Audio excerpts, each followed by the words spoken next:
This is a BT 5.0 USB dongle. It is mainly used when a PC does not have Bluetooth. Let's see how to install this USB Bluetooth adapter on Windows 7.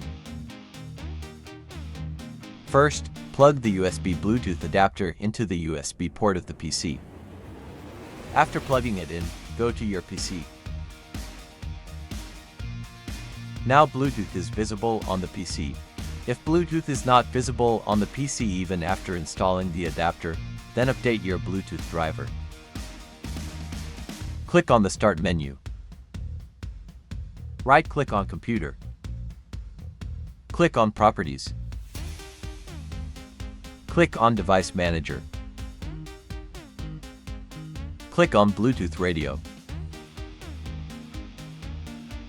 Right-click on Generic Bluetooth Radio. Click on Update Driver Software. Click on Browse My Computer for driver software. Select Generic Bluetooth Radio. Click Next. The USB Bluetooth driver is now updated. After updating the Bluetooth driver, Bluetooth will be visible on Windows 7. Now you can transfer files via Bluetooth in Windows 7.